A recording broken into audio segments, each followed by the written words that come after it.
Hold on. No, it's mad because I don't have Jason's Facebook. I ain't worried about it. I've been streaming on Jason's Facebook, even though he's not even been on the show. It says we're live now, though. Yeah, we're going now. Come on. I gotta remove it. There. It's being difficult. Why is it making me do all this? I don't know. Maybe somebody in the audience can tell us since Okay. we're live. We're live. Hey, I was being nice. All right. What's up, everybody? A little bit of technical difficulties. Someone's Facebook expired. We call that user error. Yeah. Well, someone's Facebook expired, and I was trying to shove it through and it wouldn't go through. So, but we are super excited tonight. Everybody's back, and we have a very special guest, Josh Zolin. If you guys don't know who Josh Zolin is, you've been living under a rock in the food service repair industry world. So, Josh has got a pretty cool story. I'm sure we'll get into it. It's in his blood. Another one of those guys that, food service repair industry is just in his blood. He's had a pretty cool life before he got into it, and then started off like everybody else, turning wrenches, and now he's running a really successful company, author, podcast host, and he's got a new venture he's starting up, and he wanted to come on and talk about it, and we're excited to hear about it. I know Rich knows quite a bit about it, and I want to hear what Josh has to say about it. So, what's going on, everybody?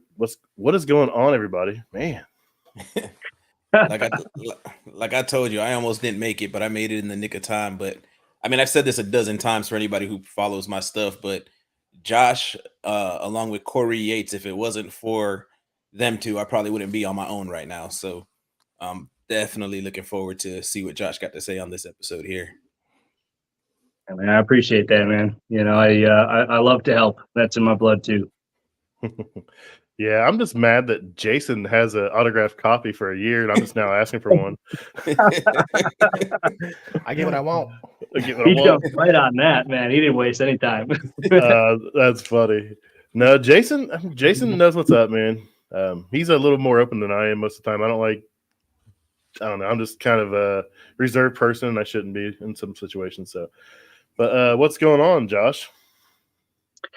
I don't know, man. You tell me. I told you guys I'm an open book today, right? So I got my drink in my hand. I don't usually do that during podcasts, but you guys are a cool bunch. I know each and every one of you personally now. So I'm looking forward to just having a open and honest conversation about whatever you guys are curious about. And I don't know where you want to start. But I can go as far back as you want, or I could start as recent as you want. You tell me, guys. Let's just do a Cliff Notes version of Sure. how you got to here, and then we can dive into the. Let's start with where you were before here, and then how you got into here, and then go from there. Yeah. Yeah, you bet. Okay, cool. So circa 1986. No, no. So I was actually born in California. Spent most of my life in Kenosha, Wisconsin. Most everybody who's listening, I mean, maybe or maybe not, they may have heard my story, but the family business was not this trade. Family business was not fixing restaurant equipment. Family business was stunts, right, for the film industry. And that's what my grandfather did, doubled for Charles Bronson, worked with Chuck Norris, Bruce Lee, all those guys. And so all him and all of my uncles were all in the film industry as stunt people, including my mom, right? So she taught the stunt school that he had opened. That's how she met my dad. My dad went through the stunt school, so my dad became a stunt man. This was all before I was even around. So when I grew up, I had a stunt man for my dad and a stunt woman for my mom, my whole family, and that was just kind of the path I was going to follow. So I was the cool kid in high school that would roll cars and light himself on fire. Not a ton of people could say that, but man, it worked out pretty well for me back then. But Cliff Notes version is excuse me. I thought that's what I was going to do, so I was very open about that in high school. Never went to college. Just kind of knew that was going to be my path. To the dismay of all my counselors and everybody, like, you got to go to college, you got to do this. And I was like, I'm going to be a stuntman. Why do I need college? So moved out to California. I did the stunt thing for a while. I had all the family ties. All things considered, I was successful in it. It was even a hard time because it was right during the writer's strike in like 2008, I think, or 2006. So, I was able to get the jobs and stuff, but eventually one day I just kind of woke up and I was like, listen, I'm not the type of person to just be a crash dummy for somebody who is more important than me. I want to be that important guy. And that wasn't going to happen in the stunt industry because that's just, that's not what it's about. Nobody's supposed to know who you are. And so my dad, kind of simultaneously, he had gotten out of the stunt business when he and my mom split and moved to Arizona and started his own company. He was a foreman of a bakery before that, after he had gotten out of the stunt business. So he kind of had some technical abilities and stuff like that. Came out here because it was warm, and he didn't want to be in Chicago anymore, right? Hence the Windy City equipment. That's where that came from. So he made it out here. And when I was done in California, I called him up and I said, Dad, I don't know what the hell you do for a living, but I know you can't do it forever. And I want to help, and I know there's opportunity in it. And I don't want to see you on your hands and knees for the rest of your life. Let's do something. Just let me build it. And so I spent almost 10 years in the field. Even kind of when I was starting off in leadership and stuff like that. And getting my arms around everything. He was an old school guy, so he was like, hey, if you want to be part of this company, you got to learn how to fix this stuff, be a technician before you can be anything else. And the rest was history. I learned how to be a tech, got my arms around that, went to dispatching, went to quoting, got my arms around the financials, the P&Ls. I mean, this was all from reading books and talking to people. And eventually we grew it to, we were in my dad's house for, the first, 2008 to 2000, probably 13, right? So 5 years in my dad's garage. And then we moved out, we bought a building, right? And then we outgrew that about 5 years later, bought another building. In the meantime, we expanded our services from just restaurant equipment to HVAC, refrigeration, expanded from Phoenix to Tucson, then to Houston, Texas, then to Albuquerque. Landed on the Inc. 5000 list of fastest growing companies in America for 3 years, 18, 19, and 20. And in the meantime, in the midst of all of this, I decided to write a book because the opportunity is so awesome in these industries, but nobody knows that it exists. And so I got that and then turned that into a podcast. And then finally the brand and the podcast of Blue is the New White that spawned from the book led me to Blue is the New White Academy, where we teach business owners and skilled trade professionals how to basically leadership, right? Basically soft skills, how to carry yourself, how to have hard conversations, coach business owners on how to grow their blue collar business. Doesn't have to be just in this field, right? But it's kind of any blue collar field. And that's kind of the nutshell, right? On everything. That was launched on January 1st, and courses are coming out next month. Yeah, I'm excited for it. So if anyone's seen me on LinkedIn, I like to I get kind of mad at these guys, these talking heads that kind of like they want to tie themselves in with the blue collar guys, but they have no blue collar experience. Because I know there's guys like you that have the experience behind them, that have the know-it-all, that have been in the trenches and have built something, that have the experience that need to, that can grow it. And that's what I want to see is guys like you. I don't want to see some marketing guy that just jumps from, okay, this 3 or 4 years of blue collar, the next thing's going to be this, next thing's going to be this. That stuff drives me nuts because those guys, I feel like, are just taking advantage of the people that actually work and have done it. But, you started off the bottom and you've grown this company. And I want people like you to be on the forefront of leading this charge. But I appreciate that. And, honestly, Pat, I would challenge that just a little bit. And although I have some of the similar thought processes as you, some of the aspects of what they talk about sometimes frustrates me, especially if they don't know, but it all boils down to intent for me. Yeah. If the intent is self-serving for them, I'm on board with you. But if the intent from them is something bigger, is something better, and usually you can tell, right? You can kind of read through the BS. So usually if the intent is, if I see that the intent is there, I'm okay with it because all ships rise with the tide, right? Yeah. I agree with that 100%. I agree with that, Josh. It's just when they come out the gate with 10x, 100x, and it's just like, come on.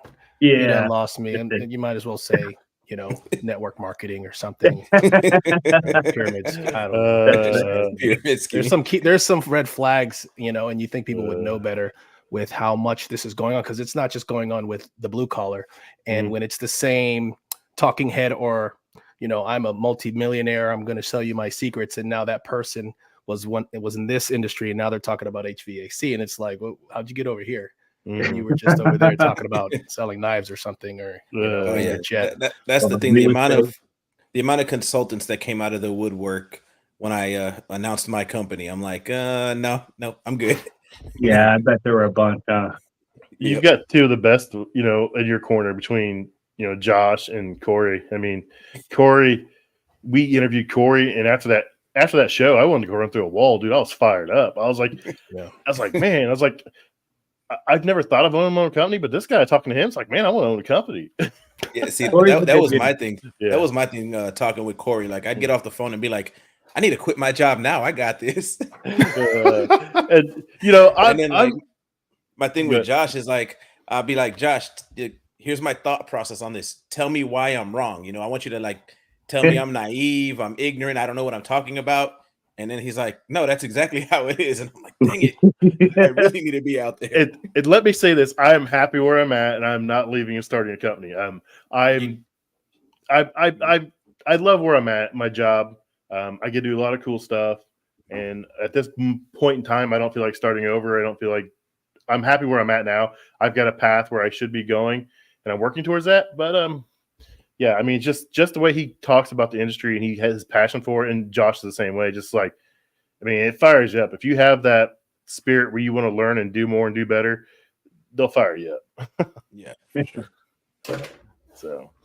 So you also serve on the board at Cefesa. So I teach refrigeration for Cefesa. It's a great organization. They do a lot of good for this industry. They help, manufacturers connect with service agencies. They help build technicians. The scholarship program. They got a lot of things going on, and I'm liking their content. They're starting to put more out. So I think they need to be on that bandwagon, man. They have hundreds of texts in there every month. Let's show these guys off. Let's show them off back in there working. Let's make sure they're being safe, and highlighting these young guys, men and women in the industry, and they're learning. And let's put us on the forefront, man. Yeah, absolutely. I appreciate you bringing that up. It's let's talk about Cefesa for a second, right? And have I ever told you guys the story of how I ended up on the board? Maybe one or two of you.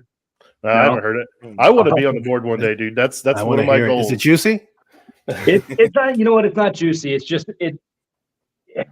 I mean, I think it speaks volumes to the pivot that Cefesa has done and is still doing. So, I got a call from Nick Cribb, president of Cefesa, and he basically, called me up and said, "Hey, we want you to run for the board." And I laughed. I mean, that was my first instinct is I laughed, and I thought about it, and I was like, man, why are you asking me to run for the board? I've been not like outwardly critical, right? But I hadn't been involved as involved as I probably should have been in Cefesa. I didn't really connect with the association in the way that I think that they want their members to connect. And as a business owner, and as a business owner, as a person, as a somebody who has a voice in the industry, a leader in the industry. So I hadn't resonated with the association for a while, and I told Nick this, right? And I was like, why do you want me on the board? X, Y, and Z, this is all the things. And he said, Josh, I'm going to be transparent with you. That's exactly why I want you on the board. Mm-hmm. And that statement right there, just those few words spoke volumes to me. So I got off the phone, I thought about it, I talked to people, and I felt like I could come in at the same time as a bunch of other next generation board members, right? And really drive change throughout the organization. I can't take responsibility for any of the change, right? But it's just good to be in that room and to feel like I have a voice. And so I can see, what Cefesa might look like tomorrow compared especially to what it looked like yesterday. So no, it's to your point, it's a great organization. It's going to get even better, even faster now. Yeah. I want to get back involved. I was on the training committee, and I just had too much going on. I was trying to launch this, try to do some other stuff, and I want to get back involved. I actually was pitching an idea of a committee to Heather, and I need to bring that back up and try to pursue that avenue a little more. I had the idea of doing like a technicians committee, and we need someone on the board have to be on there. Of course, that's just how it works. But a technicians where we could push some ideas from the technician's viewpoint, or maybe we get technicians involved in some of the other committees. But they have a voice in this industry. We don't pay the CFESA, we don't pay CFESA memberships. We're not on the board, but we are a huge part of the organization. We're the guys out here in the trenches, doing the work. And I think, they have a lot of good viewpoints, and to get some of the guys involved, I think would be really good for the organization. I agree. Actually, so I'm the liaison for the YPC committee. That's the Young Professionals Committee. I think we have two. They're going to kill me if I misspeak. Either 2 or 3 technicians that sit on that committee. Really? I'm too old. I wanted on it, but I'm 40. I'm 41, getting ready to be 42, so I couldn't get on it. So don't date yourself, man. You don't even got to say that. You're just like, I'm too busy. I wanted to go to one of their meetings. It didn't pan out, and I was like, man, I'm 40, and Olivia's like, Pat, we'll make an exception for you. No. But I love it, man. It's great seeing the younger people on the board. Nick in there doing big things, dude. Nick, I love that guy. His story. He is probably one of the most genuine, coolest people you can meet. I mean, he really is. He's down to earth. He'll talk to anybody like he's known him for years. He's a really good dude, man. I love Nick. So yeah, I want to get him on here one day. So if you ever hear this, come on, buddy. Let me say something about Nick, and I've probably said it on the show before. He had a meeting at my old employer, and we had the Region 4 meeting like 2 years ago, and he was up front, and I was up front, and I was on a technician that creates content panel, and I speaking up there, and then he spoke, and man, he left such an impression on me that I like to call him my unofficial food service industry pastor, because when that man speaks about this industry, you want to start jumping around and running around. But he talks about mission, vision, values, and hiring, firing, and operating based on those.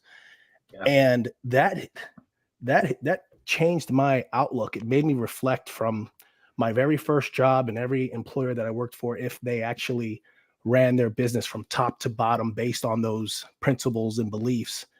And he very impactful. I can't thank him enough. I've had an opportunity last year to thank him and tell him how I felt, and it was very well received. And I just want to put that out there again. And I'm at a new company now, and I'd like to say that it's I feel like I've landed someone really well, based on what he said. So that's awesome. And I'll let me just even reinforce that by saying that Nick is who he is on the inside and who he is on the outside, right? He brought all of that you just said into CFESA. Not that it never was there or anything like that, but he drives that home in every single board meeting that we have. He truly lives it transparently through and through, and I know he does the same thing with Sam Service. So it's good dude all around, man. I think that would be a great segue into the post you made earlier about culture. Oh yeah. The buzzword culture. Yeah, the buzzword.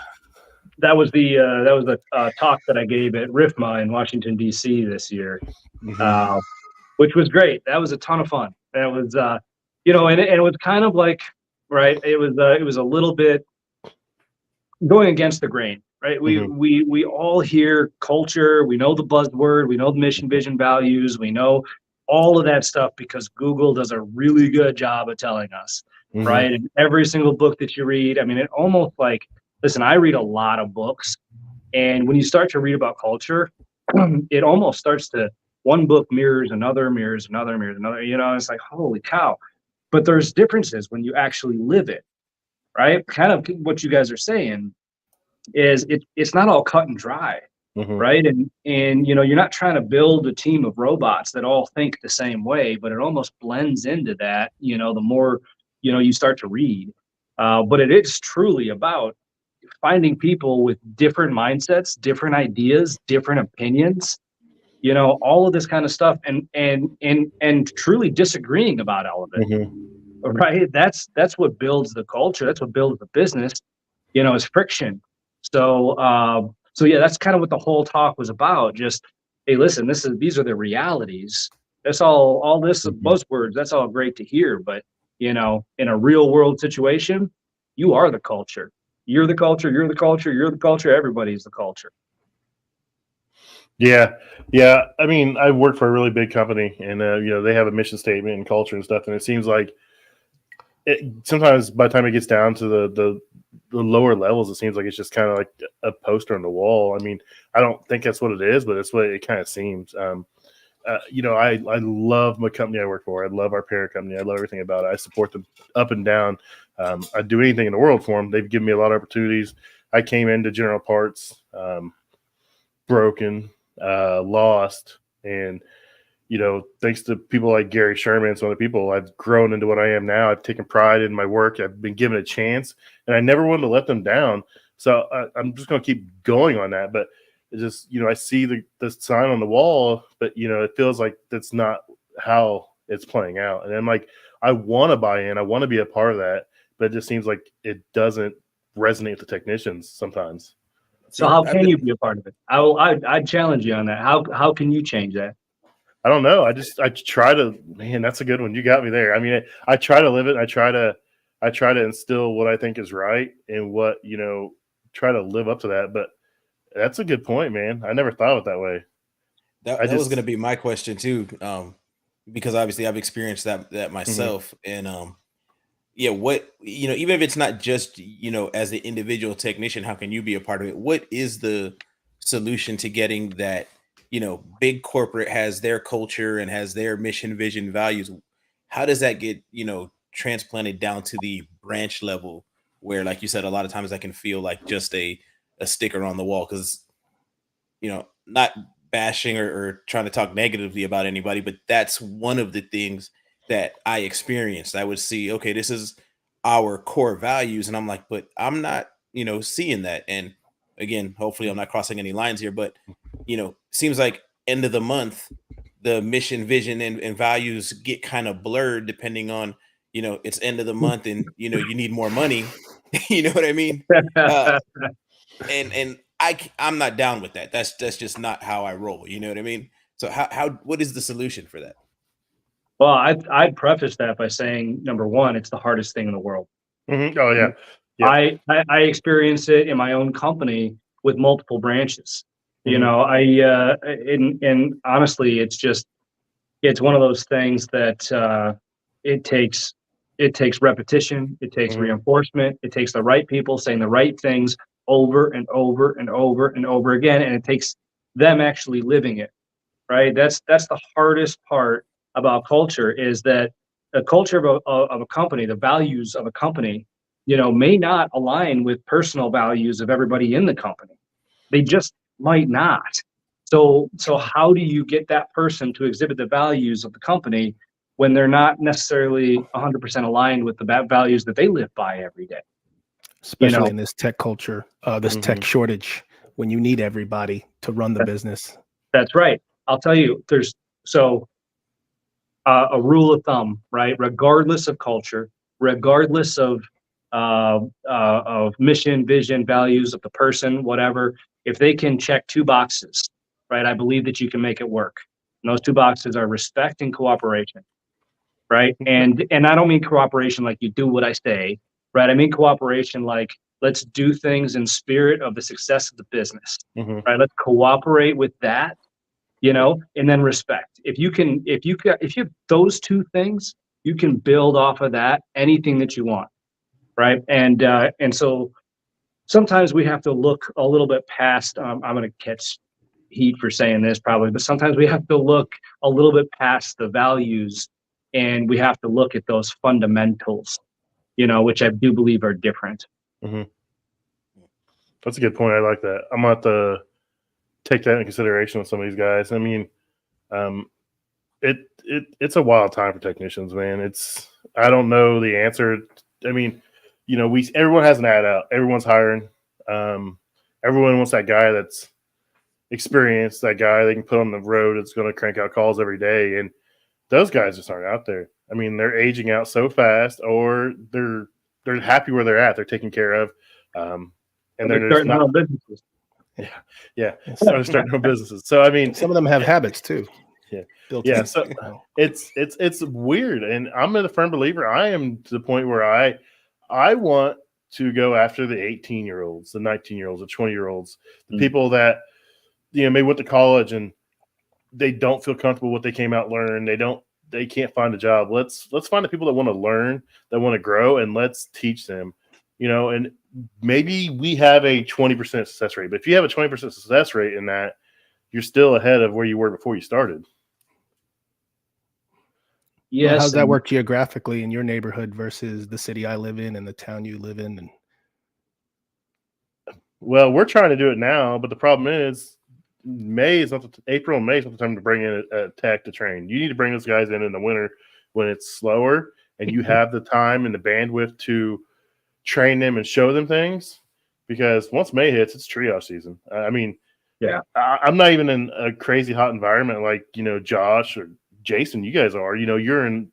Jason's in Florida and Josh is in Arizona. I mean, it's hot 11 out of 12 months in Josh's neighborhood. I mean, I don't think he ever shut his pool off this year. So, I mean, it's just, I don't know. I think we're doing some things with the unlimited service university thing. I mean, I hope it pans out. I'm seeing some results from it, and I'm anxious to talk to some people about it. I actually have a person that went there and reached out and want to come on the show and talk about it. So I got to make sure it gets cool. But I think there's things out there for people that are new to the industry. But I mean, I think as a whole, we got to do better as far as setting plans for new guys coming in the industry. A path. Even not to cut you off, but even with that USG university thing, again, right? So USG puts this money into putting these training centers together. It costs a good amount of money to send a technician there, because I worked with a coworker who went there, and in this guy's particular situation, out of anybody that we had that wasn't a tech, he has the most potential to become a tech. And it's because the way he cares about people and the way he's willing to learn. When he rode with me, he asked me, was it okay to film me and take notes of me working so he could go back and study on his own time? One time we were on a job that I didn't know how to do, and he had done the same thing with another tech, and he pulled out his phone, watched the video, and did the job. That's amazing. They sent him to the university. He gets back, to the branch, and he's still a PM tech. So it's like, even with that, if it's not being filtered down to the branch level, what are they doing? It's not a perfect system. I mean, it's going to have its ups and downs. It was designed after what they had in Texas, and it was smaller scale, and we're trying to scale it larger. But I think I think it's a good thing, because he came back fired up from his training. He's like, I'm ready to go. Let me out there. Let me ride with somebody, whatever. And then it's like, oh no, you're still a PM tech, and it's like, dude, like y'all just spent like 50 G's is what I was told they spent to send him there. And it's like, still a PM tech. What was the point of all that? Oh, I think there's a time in the season for everything. I'm sure when he gets there, it might be the right time. Yeah, that's a good thing. We also got to keep in mind too, like we're talking about USG. We're talking about a multi-billion-dollar corporation, a different monster. And to your point, Pat, I think that you're right. I think that there's only so many times we can go through the revolving door of technicians in this industry. I don't care what market you're in. You guys know exactly what I'm talking about. Tech goes from company A to B to C to B to A to C to D to B. And then, that just, it's what happens. And we're not going to fix that unless we bring more people into the industry. The problem with that, though, with smaller companies, and when I say the problem with, I don't mean that we shouldn't do it. So don't misconstrue what I'm about to say. But the problem is it costs money. Yeah. It costs a lot of money, right? I mean, because every time you bring in, somebody new to the industry, it is a sizable investment, and you're just hoping and praying that in this day and age, with this generation, that they pan out and that they actually continue to want to do the work, and they want to advance, and they're willing to work after hours and do the on call, and or early mornings, late nights. You guys know the drill, right? It's it's up in the air, with a lot of people aside from just the work aspect of things, or the technical aspect of things. Yeah, that's why it goes back to, I think, the attitude and the willingness to learn is going to be the biggest factor in bringing people in. But they have to be aware of what they're getting into too. You can't sugarcoat it, man. You see these recruiters that sugarcoat stuff, and then they come in and it's a totally different world than what they were promised from that person. A third party person that got the money for getting them hired on. They got their bonus, their money, their bonus, on to the next one.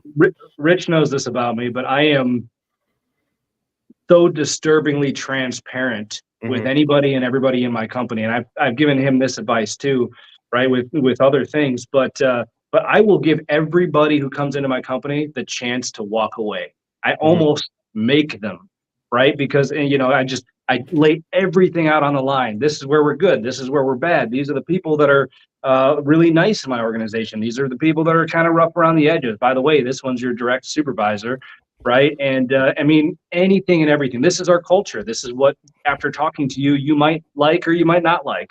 Lay it all on the table, every card that you have, so they never have an excuse if they say yes, that they weren't given what they were promised. And it's worked wonders in the hiring process, because I have people that walk away from the interview, and that's something we say too. Hey, if at any point during these 3 interviews, and we do 3 interviews usually in the course of 3 days, if at any point during these interviews you're not comfortable, walk away. Thank you for your time. And we have people that do that, and those are the people that would have walked away had we not said those things, but not until after we spent the money to onboard. Yeah. Yep. That's a really good way to be upfront and honest about it ahead of time. I mean, then that saves a ton of money up front. So Jackson Smith has a good point. He said his take on this is why our technicians not investing in themselves. And that's a huge, huge thing for me. I didn't get where I'm at because I just did what, was given to me, 8 to 5 or 7 to 5 or whatever, was given to me. I went out on my own and did things. I know Rich has done things on his own. Jason's done things on his own. If you want to be the best of the best, you're going to work outside of your normal hours to do some things on your own. Now, we're not asking you to learn everything on your own, but it's going to take some you time and investing in yourself to be the top. So, yeah, you're either a careerist, a jobist, or a professional. You got to pick one of those 3, and that determines how in you want to go. So and with that also, I tell technicians, hey, if you're going to be sent to training, at the end of the day, if the company's paying for any kind of training, that experience and that certification, that's in your pocket. It goes on your resume. So to what Rich was saying earlier, if you have training and you're racking this stuff up, you like to think it's going to be utilized if you have the drive and you're showing that that you're being intentional. If not, you're building someone up for you're spending money for nothing. But if you want to invest in yourself, I mean, we all do it. I went to school from 9 to midnight because it was Seattle time for 9 months to get a certification in facilities management because I really, really wanted it. It was years ago, like 2 or 3 years ago, but it finally panned out. But, I begged my job to send me to different certification schools. They sent me to that Cefesa. I had explained why, the ROI. But it's on you to explain that you want more, because not every company is even aware of Cefesa and different training, things like that. So to what Jackson's saying, you got to be intentional. You are responsible for your own self-development in many stages. And not every company can afford to do what the bigger companies do. So you got to really sometimes just flip the own bill and show that it's worth it. 100%, bro. I love that mindset. That's something that we actively look for. And to your point, Jason, the challenge there is who's teaching these people, these technicians, how to go about those conversations. The conversation you're talking about, Jason, is not an easy one to have with your employer. I know you've done it, and I also know how well you speak. Right. And how you can articulate your thoughts. No, seriously, this is a real thing. This is one of the whole reasons I started the academy, guys, is because, in these industries, right. And as technicians or frontline employees, oftentimes we're not taught how to communicate. We're not taught how to resolve conflict. We're not taught how to lead. We're not taught what emotional intelligence is. We're left to our own capacities, which, listen, there's a lot to be said, about the comment that just came in. Your own capacities, it is on you 100%. But at the same time, nobody's pouring into these people, not unless they're being considered already for a management or executive or supervisor role. But these skills are exceptionally important to have in anybody's development. They're completely transferable. I'm 100% open. If someone has a question on, anything, my inbox, DM me, email me. If you have my number, call me, text me. I will help anybody get anything they want to get. I mean, I'll be honest with how I got to where I got. I know Rich will do the same. Jason will do the same. And Josh with the Blue is the New White Academy. I think it's going to be a huge asset. The guys wanting to better develop themselves. Whether they want to be a business owner or just coach them as how to be a better professional. I think there's a lot of opportunities with this academy that is going to help a lot of people out. And with the academy, I'll say, anybody who's looking to sign up, prepare to be challenged, because that was the biggest thing. I would email or DM Josh and be like, so how does, this and this work? Or how should I go about this and this? And his first thing was, how do you think you should go about this and this? Tell me what your thought process is. And then I'll tell you if you're right, wrong, and why. And sometimes it's like you're spot on. Other times it's, you're wrong. Other times it's you're not wrong, but, consider this angle. But, and like I said in that promo video I did for you, like when I started, getting mentored by Josh, I felt like my brain was physically expanding, because every question I asked him was always a challenge behind it. It was never just like, oh, here's your answer. It was like, no, I'm gonna teach you how to figure this stuff out on your own, so you don't need me anymore. Which a lot of mentors, don't do that. A lot of mentors need to be needed, and it's like Josh is like, I want you to not need me anymore. Like, I'll be there for you, but I want you to not need me. I want you to know how to do this. That should be your only job ever as a mentor or a coach, is to coach or mentor yourself out of a job. I mean, that's really, honestly, that's the way that it should be. And you guys might have heard me say this before, but I'm a firm believer that people accept what they conclude and they resist what they're told. So yeah, Rich, I could tell you yes, no, yes, no, yes, no, but I mean, even if you were to retain that, maybe you challenge one or two of those things and, you never connect the dots yourself. That's the worst thing that I can do for anybody as a mentor or as a coach, is just tell them what to do, give a man a fish, teach a man to fish. Yeah. Iron sharpens iron. Yeah. I mean, people don't know, you ought to see our group chat, because I talk with Jason and Rich every day, and the things these guys talk me out of probably have saved my career and possibly my life at one point or another. You got to surround yourself with people that want what you want the goals you want to better themselves. They want to succeed. There's that cliche, that old thing going around the internet, show me 5 people that are successful. You want to be the 6th person around those guys because you want to be like them. But, if you have 5 guys that aren't going nowhere and those are your 5 friends, you're just going to stay there. I mean, I have friends. I'm in trouble for that one, aren't I? Go ahead, Josh. Listen, listen, you're not in trouble.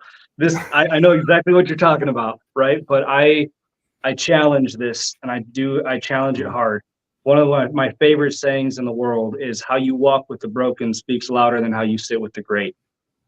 And, and when I say broken, I don't mean like, beyond repair, right? I mean, how you lift others up speaks louder than who you surround yourself with. And I think there's a healthy balance, like anything else.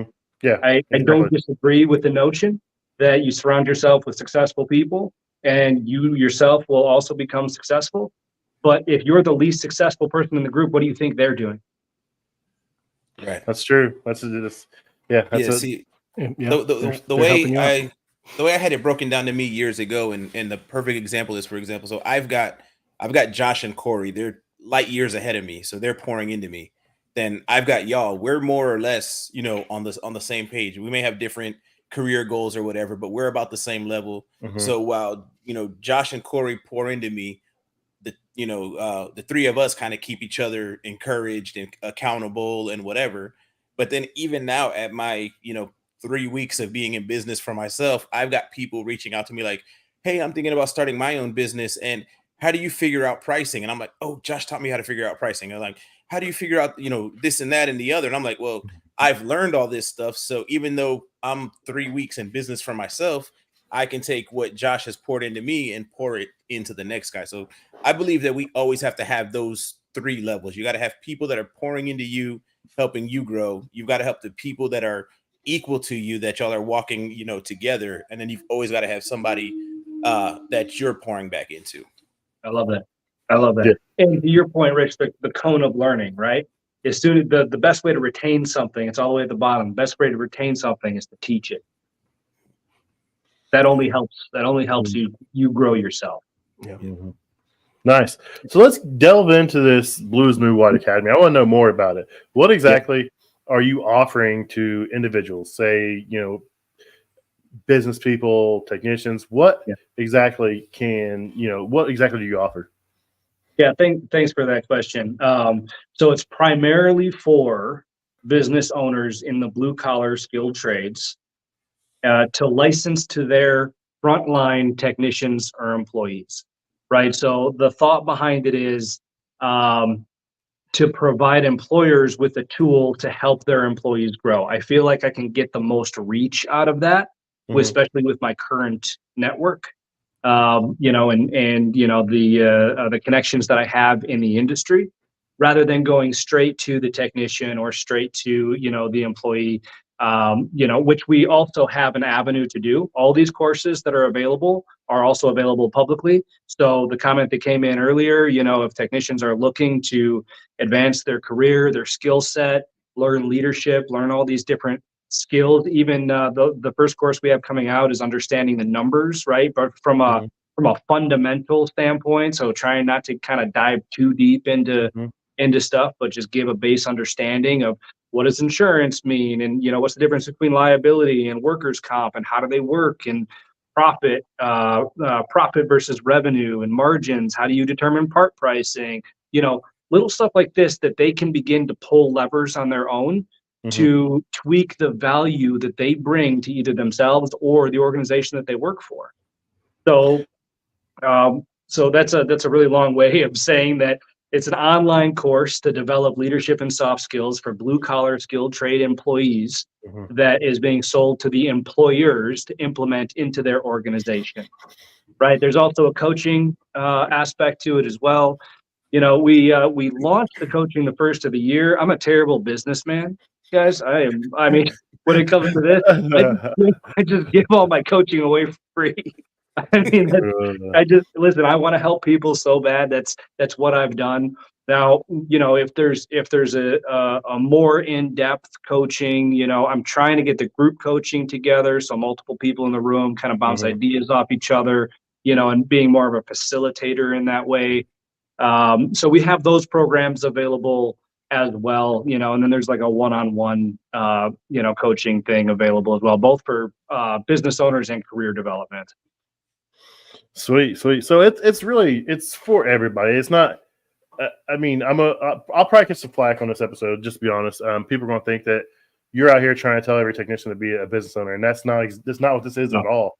There's always going to be guys that want to be business owners. There's always going to be guys that want to be techs. That's just what it is. The guys that want to be business owners want it regardless. They do this, they listen to this, or whatever. If they have that mindset in them, they're going to work towards that goal. You're never going to stop it. So that's right. And at the end of the day, we as people, let's be honest. We want to make money, right? We want to be as valuable as we can, whether that's for our own business, for ourselves, for our family. We want to increase our value, and that's what this is about, right? And the problem is, like I said before, is nobody's pouring into these guys. They just expect them to know this information somehow, right? I mean, every single time that how many times have you heard, man, if only this guy would do this, they'd be really great. They'd be a really great technician. I mean, you guys have all been in that world, right? And how many times is that not even a hard technical skill? It's a soft skill. Man, if they would just communicate better. Man, if they would just stop yelling at people, or whatever it may be. But the fact of the matter is, we're a product of the environment we grew up in, and yes, at some point we've got to take responsibility for that, but it's also sometimes it's got to be shown to us. Yeah. So I like that aspect, to teach people how to to teach others, you know, and to pour into others. You know, I hear it all the time being a lead tech that, oh, this guy needs to do this guy needs to do that, you know, and I agree, but it's like, how do we get them to do that? How do we get them to learn? How do we get them to grow? And I mean, it takes ownership on both parts. You got to be willing to teach them, but they got to be willing to understand it too. Or at least accept it, you know. Yeah. And I would venture to say too that techs don't have, say, like a basic business understanding, for the most part, you could say that they harm the company, but they definitely prevent the company from reaching its full potential and its full capabilities. For me, the best techs that I've known, even if they've never wanted to be in business, they understand business. They understand why, you know, parts have to, you know, be marked up X amount. They understand why we've got to charge this fee, that fee, the other fee. And they actually, you know, take ownership over the company, even though they're just a technician, because they understand the fundamentals of, hey, if we're not bringing in this, I'm not getting my paycheck. You're not getting your paycheck. We can't, you know, run vehicles and whatnot. So it is something, in my opinion, that every tech should get a basic understanding of. My biggest takeaway from Cefesa when I went 2 years ago when I won was I taught refrigeration for Cefesa, and I was friends with Heather, and she forced me into every single thing I could get into. Like if she seen me walking down the hallway and there was something going on, I wasn't in it, she drugged me in there. She drugged me in there for communication thing where it's like you had to like come up with a communication thing. I sat in there, Diamond Refrigeration. I spoke with them and I learned some stuff then. And my biggest takeaway was the financial thing. Like they broke down like, okay, if you're going to charge this rate and you're paying this guy this much money, this is how much you can make, you know, or, you know, you have to, if you want to have this profit margin and you pay this, you got to charge this. And that was a huge eye opener for me because I was very well paid then. And the numbers they were spitting out, I was like, dude, I am a burden on my company, man. I was like, that is wild. That is I wild. think it's the onus is on the company to teach their technicians, because one of the biggest tech talks amongst technicians is how much was spent. And, you know, oh, well, they just bought this and they have no idea what the costs are and what the company actually, you know, what the ledger is. And I didn't learn that until I'll be honest, I didn't learn that until I became a manager, and then they started including me in the P&Ls. I'm like, oh shit, why didn't you just tell me this from the jump? Because I wouldn't have, there would have been a lot less chatter and tech talk about things we just didn't understand.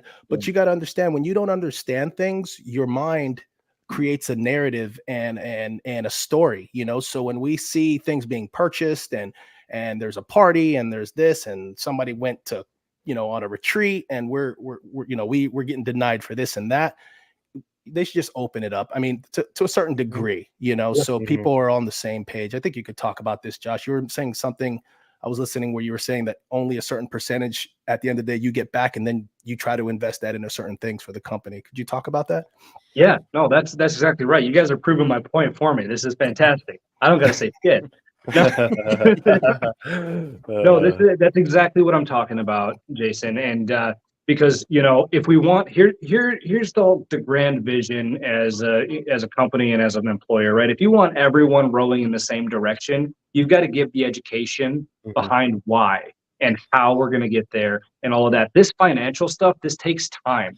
Even at a fundamental level, like most people are not exposed to this type of information, but they need to be if they have any shot at manipulating it, right? If they have any shot of actually making it work in their favor, in their company's favor.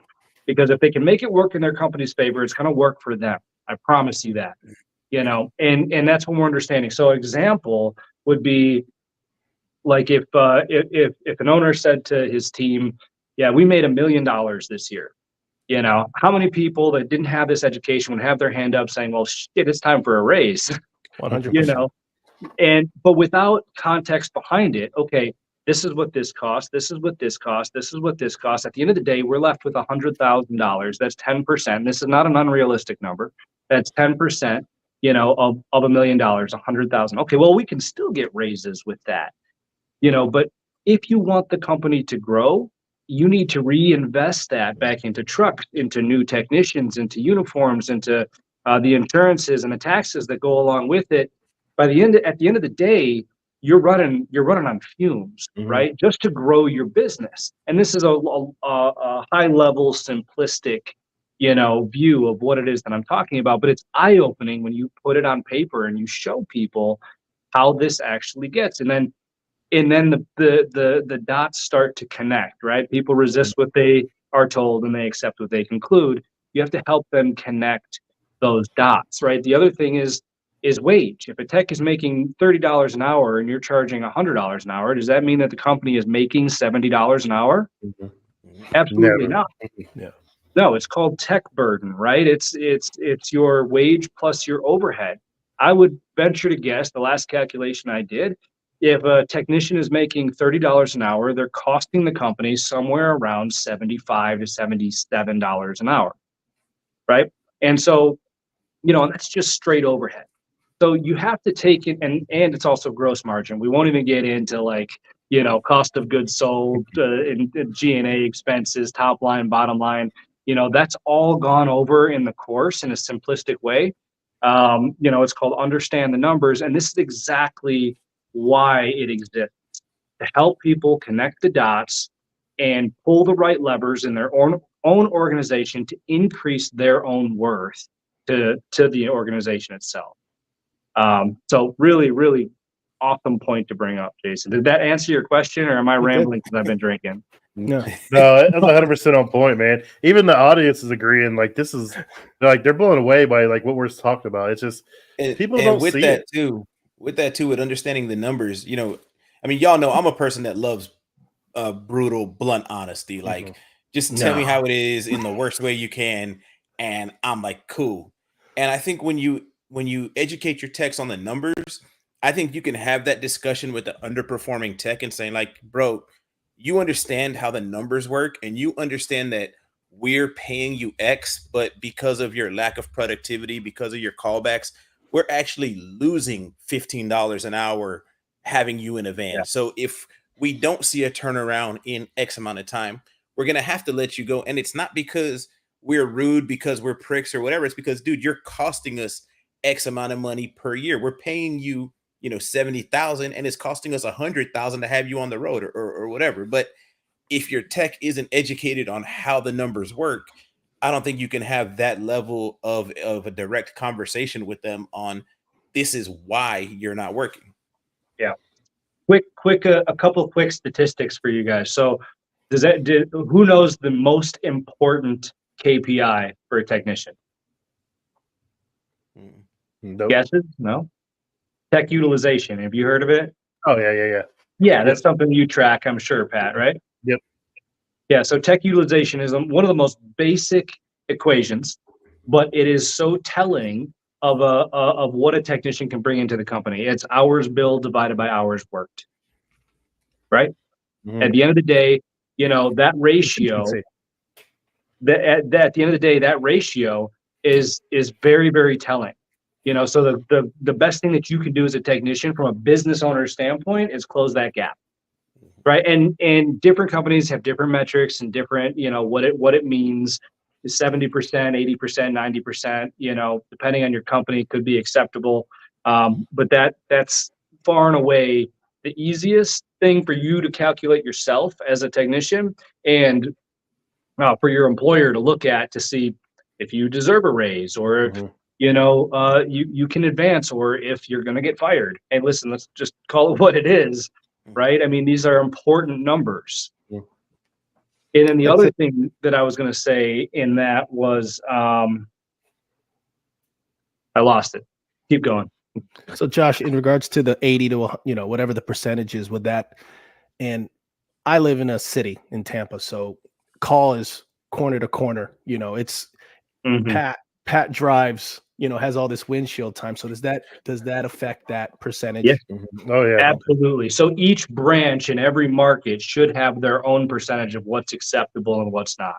Okay. Even in Phoenix here, we're pretty spread out, right? So just to account for that drive time is important. Now, it also depends, right, on how they bill drive time. Is it zone charges, or is it straight service fees, or is it just hourly? Like, these are charged all different ways. So it does fluctuate, but usually rule of thumb is somewhere between 70% and 85% that's acceptable.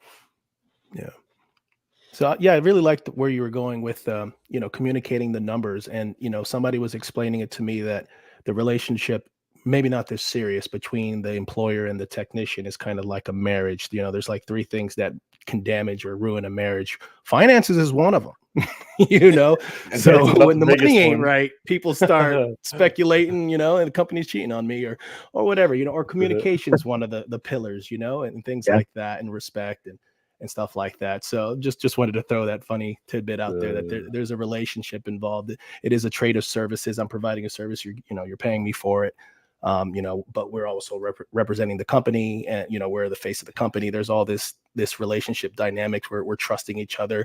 I'm trusting you to pay me and to be truthful and to have my best interest, and you're trusting me to, you know, be the face of the company and, you know, represent the company and their values and the name on the building, you know, respectfully and with honor and whatnot. So I'm rambling. I like that a lot. I'm going to use that. No, that's really good. Also, excuse me. I remember the second thing I was going to say. Who on this call knows how much it costs to onboard a technician? No idea. Let's I call it think the Jackson just mentioned it. first 90 days. What would you guess? Rich, let's start with you, man. I've been going over numbers with you for a long time. Let's call it a Yeah. test, bud. I don't know if we went over those numbers in the first 90 days to onboard a technician. Oh, On average, let's say you bring him in at like I don't know, $35 an hour. I'm going to say I don't know, so you don't skip me. Jason's like, wow. All right, so that's you're messing me up here now. You got a calculator and a Modelo. So I'm gonna say, just off the top of my head, kind of using a calculator, 90 days, you're probably gonna be somewhere around 45 grand. Wow, that was closer than I thought you'd get. It's on average, I believe last time I checked, somewhere around 70.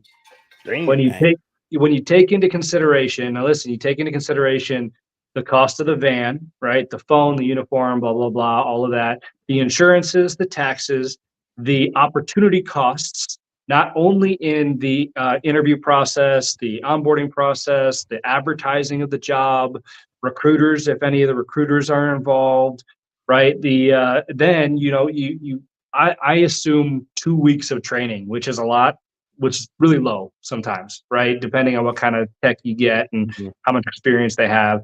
But that's 2 weeks of training, right? Lost opportunity costs with that as well. And there's a whole calculation with this, and it's actually all of this stuff is in the course. Every single line item, you know, and how to come up with this number, and it varies. If you're bringing on an apprentice or a PM tech at $22 an hour, it's a little bit different than, you know, a master tech at $40 an hour, right? But somewhere on average in that range for the first 90 days, you're looking at about 70 grand. Cool.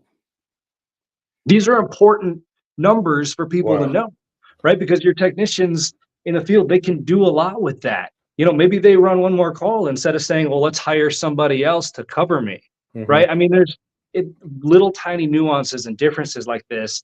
You know, it's for the benefit of, it truly is for the benefit of the employer and the technician. You know, it helps that marriage, like Jason said, right? It helps that alignment, the movement toward the mission. So then that makes this program something that bigger companies, I would say, need to get for management, because when you got managers that are willing to hire anybody who walks in the door, I mean, you hire 3 guys and none of them work out, and you know, a manager hires them and then you put them with the training tech, and the training tech knows this guy's not worth the crap. He should have never been hired.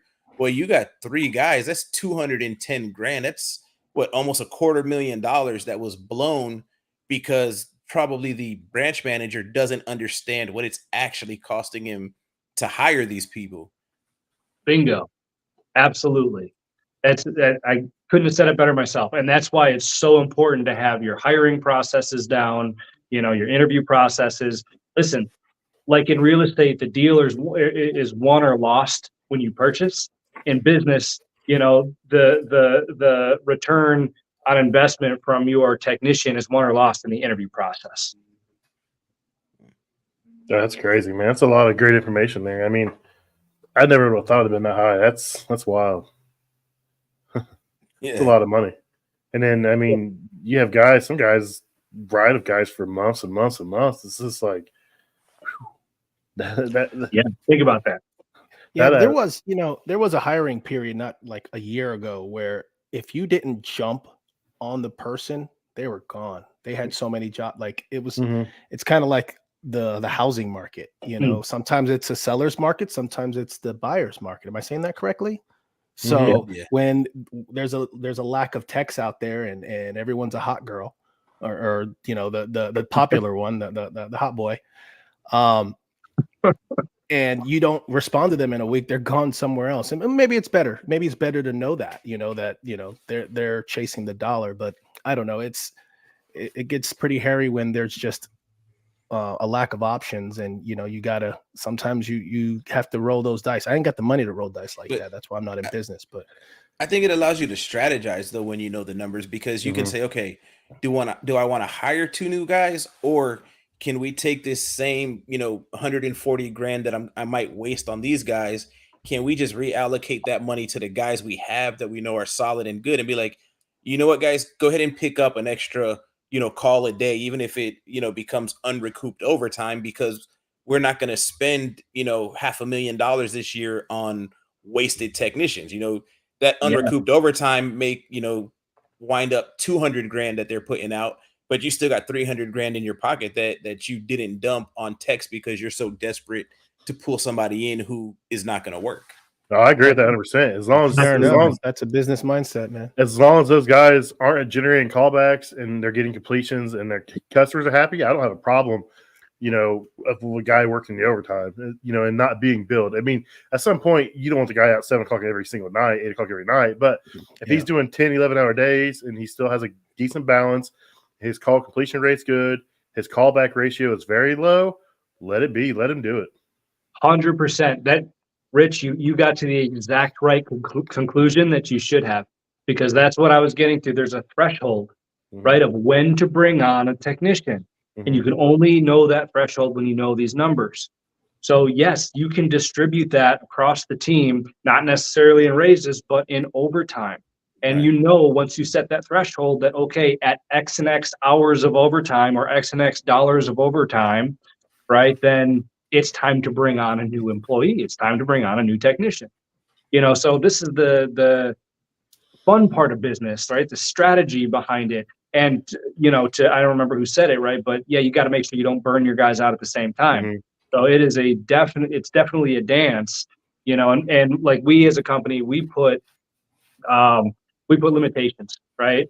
During the summer, technician, I think on-call technicians can work a maximum of 12 hours a day, and if you're not on call, it's a maximum of 10 hours a day. Or there's something like they don't get scheduled another call after 10 hours or something like that, right? Because it's truly a balance. But once you reach that threshold, you know when to bring somebody on. That's great information.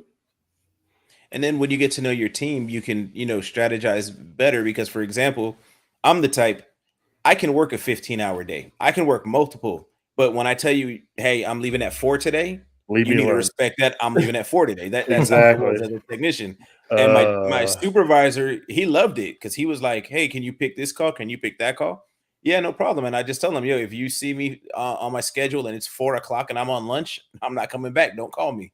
But as you get to know your technicians and these numbers, you say, hey, you know what? Rich doesn't mind running, 14 hours a day in the summer, most days he can handle it. I know so-and-so can't handle it. He's not down for it. So Rich is gonna run that overtime. It'll be offset by letting so-and-so work just, 8 hours a day or whatever. And we don't have to hire 3 people to try to catch up for the summer. So, I mean, I obviously knew knowing the numbers was important, but I didn't realize how much you can actually plan and strategize, even at just like I said, like a branch manager level, by accurately understanding how your numbers work. Oh, absolutely. And you got to be careful of that too, because the culture, right, to what you're talking about, Rich, that's where the culture piece comes in. Because I've told this to everybody that I've ever met, is perception is reality. Right. So yeah, you could be the type of guy that works 15 hours one day and then, it gets off at 4 o'clock another day. But when the other techs see that, what do they think? Do they think about you working 15 hours? Hell no. They see you getting off early, and they're like, why can't I get off early? Mhm. And it's like, listen, it's individual. I'm not generalizing, Mhm. right? Yeah, I can't ever generalize human beings. I hate that, but sometimes this happens, and it's something that you've got to be mindful of. But that's where these soft skills and leadership comes in. How do you communicate that, Rich? How do you communicate that, Pat? That shit's important. Mhm. Everybody knows what to communicate. Very few people know how to communicate. I'll be honest here. I've done my company a disservice by always talking about the hours I work, because I do that on myself. They don't force that on me. I work those hours myself, and people see that and they're like, why don't we go work there? This guy's working 60 hours every single week, 70 hours. And I'm like, and people talk to you, I'm like, no, they don't force me to do that. I just do it on my own stupidity. I don't want to leave my customers hanging. I want to take care of my employer. I want to take care of my customers. It takes care of my pocketbook and my dumb spending habits. So there's a balance there. But yeah, I mean, you've been deep, so that makes sense. Yeah. Yeah. But also communication is everything, like we Mhm. always say, right? Because like at one point when I was at Whaley, they put a board up and it had our callback ratio, first time fixes, but it also put our average hours billed and our average hours worked per day. So for example, people asked me, they were like, Rich, do you ever go home? Because my average hours worked at one point was like 12 to 13 hours. But with that, they saw other guys were 7 to 8 hours. And they saw, oh, well, no wonder Rich is going home at, 4 o'clock today. He worked all day yesterday and did an overnight job. So if you communicate stuff, Mhm. you're honest and you're transparent, I think it does eliminate that. Like you said, all they see is me going home. Well, if you got a big old board in the back that says, well, Rich worked, 57 hours last week, then like, oh, yeah, I guess Rich deserves to go home today. Yeah, hell yeah. Communication is the key. That's Jason's favorite Transparency. word. Communication. And transparency Right. Yeah. and accountability. We have been going for over an hour. I mean, we could talk all night. I don't want to keep Jason's probably This was falling fun. asleep. I don't want to take Josh away from his family much longer, but I want Josh to have the opportunity to promote the academy and everything he does, the podcast, the book.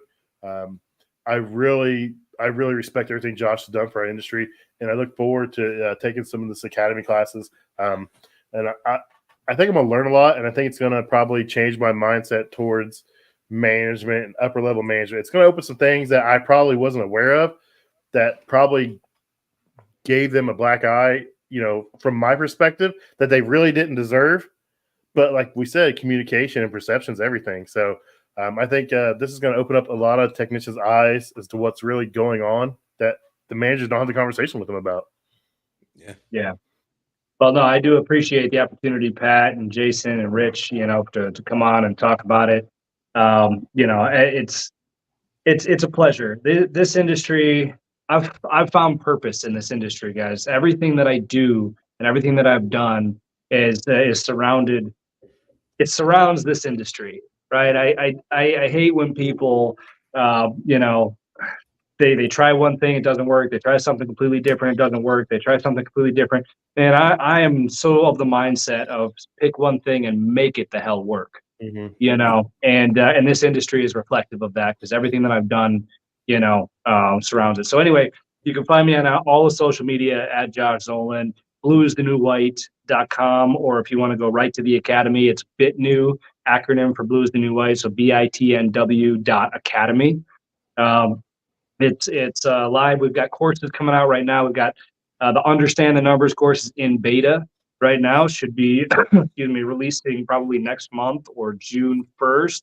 And we've got the Blue Collar Hero, which is the soft skill course, coming out shortly thereafter. But I am always an open book, open to questions. Shoot me a message, DM, email, josh@bluesthenewwhite.com. Or if you're looking for a job and you want to join a great company, WCEcommercial.com or WCEjobs.com. We're always hiring good techs, and we try to provide as much training as possible in these areas. So any way, shape, or form that I can help, guys, I'm here to help. Right on. Well, thank you so much for coming on. It was great seeing Jason's smiling face. I'd miss him. So Jason's got big things going on, and I look forward to seeing what Jason's doing. I love hearing what he's doing now. He's making a difference. He's just not turning wrenches, but he's making a difference in a lot of people's lives. He's become a world traveler. Yeah, he was on a whirlwind this week, wasn't he? I'm tired, but this was very worth it. I was very looking forward to this, and yeah, I'm living the dream. You got to have a plan. If you don't plan, you fail. If I said that correctly, I said that a little short, but I'm working my plan, and I'm happy. I put my 10 years in. Josh put his 10, and I just went to the next chapter that I've been trying to get to. And everyone needs to figure out what they want to do. And if you look at this panel up here, Pat wants to grow in leadership. I wanted to grow in facilities management. Rich wanted to go into business ownership. And we all have a connection together, and we've helped each other in small ways, big ways, whatever it is. We're all on the same path, same journey. And, I appreciate the opportunity to even know you guys and whatnot. So we'll just keep doing what we do and keep the message out there. These are chronicles, Josh, all of us, we're all part of these chronicles. I love it, guys. I love it. This is how I always end my part. So. All right, guys. Have a good night. Appreciate y'all. See ya.